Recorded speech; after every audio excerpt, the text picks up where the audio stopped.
Hi everyone, welcome to my channel. It's good to see you. Happy 11/11 or Veterans Day as well.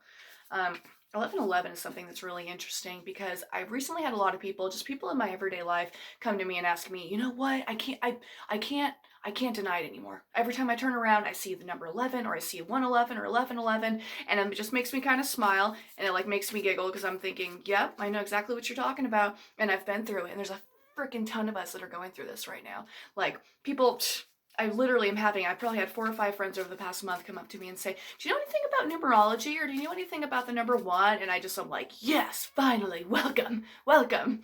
Um, when I started going through the 111, kind of, they call it the 111 phenomenon or 11/11 phenomenon.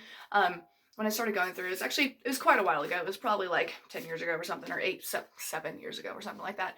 And it was with 111. And I kept looking it up and I kept finding like the angel numbers. So you look up, and then I also found this thing on the idea of our DNA. And as you kind of get further down the hole in like metaphysics and down in the whole kind of new age thing, there's a really strong belief that we actually have 12 strands of DNA, and then not all of them are actually all physical as we would think of as our double helixes right now, but that when you start seeing the 11/11 or the 111, that means that things are being initiated and that parts of your DNA are being awakened. And I believe that. I think that I'm truly a believer that we're evolving as a species right now, and that we have a lot that's going on.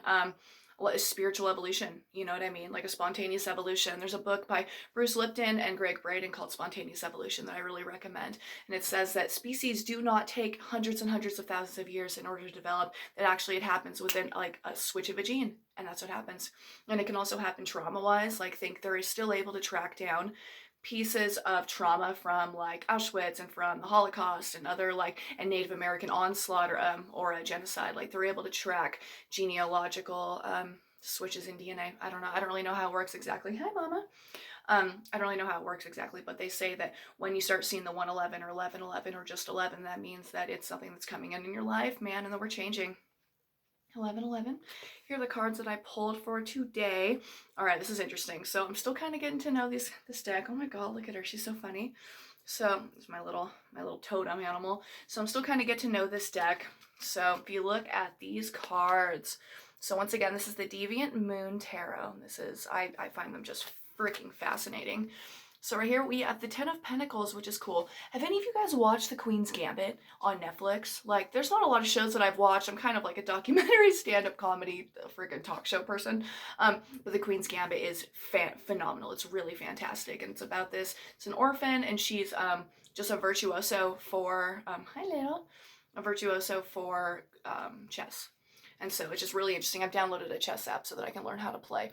But so that may or may not have anything to do with it. So if you see this person below, he's holding up the chessboard.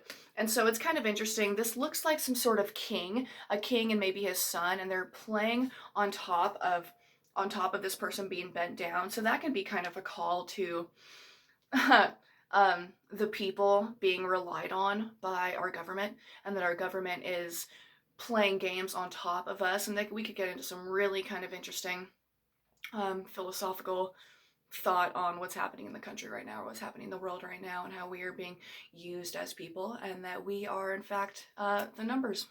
They've got the gun, but we've got the numbers. Thanks, Jim Morrison. So anyway, the tens always represent like the peak of a situation. So you have all of your money, you have friendships, you have all of your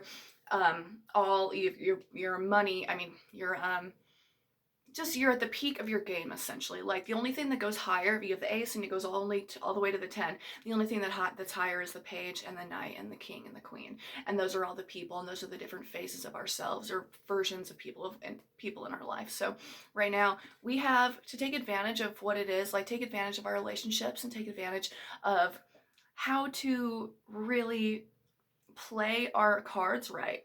Like, what resources do you have, and how are you able to play your cards and play your game so that you're able to get to the top of where you're wanting to go. Be methodical. That's all. So then I think this is the Lover's card. I've never pulled the Lover's card yet, I don't think. Yeah, it's the six. No, I'm sorry, Six of Cups. There we go. So the Six of Cups, this is kind of interesting. So in a lot of traditional decks, the Six of Cups represents it's kind of a card of sentimentality, and it's a card of like calling on your childhood and remembering things from your childhood, which is exactly what this is like too. So look at all the puppeteering that's going on here. And you have these people down here and they're looking up. So it's kind of like a strange reflection. So they're able to see this play out in the world. They're seeing good versus bad play out, or left versus right, or male versus female. All of these things that we have in our life, we're able to watch them play out outside of us, and we just need to take into account what role we have and how to methodically take this information and to bring it out into the world. Yeah, that's interesting. I'll go ahead and write a written description of what I'm seeing here, but this is just a really intriguing card. See, they see that it's a play, but they're also really invested in the storyline. And I think that we're invested in the storyline of who we are as people, what's going on in the world, and how can we recognize the game from what's happening? How can we recognize what's the illusion from where we are, and what is standing beneath? Like, what's holding up the whole illusion? The illusion of the matrix of the world that we're living in. In reality, we live in a matrix. We live in a hologram. Okay? Right on, you guys.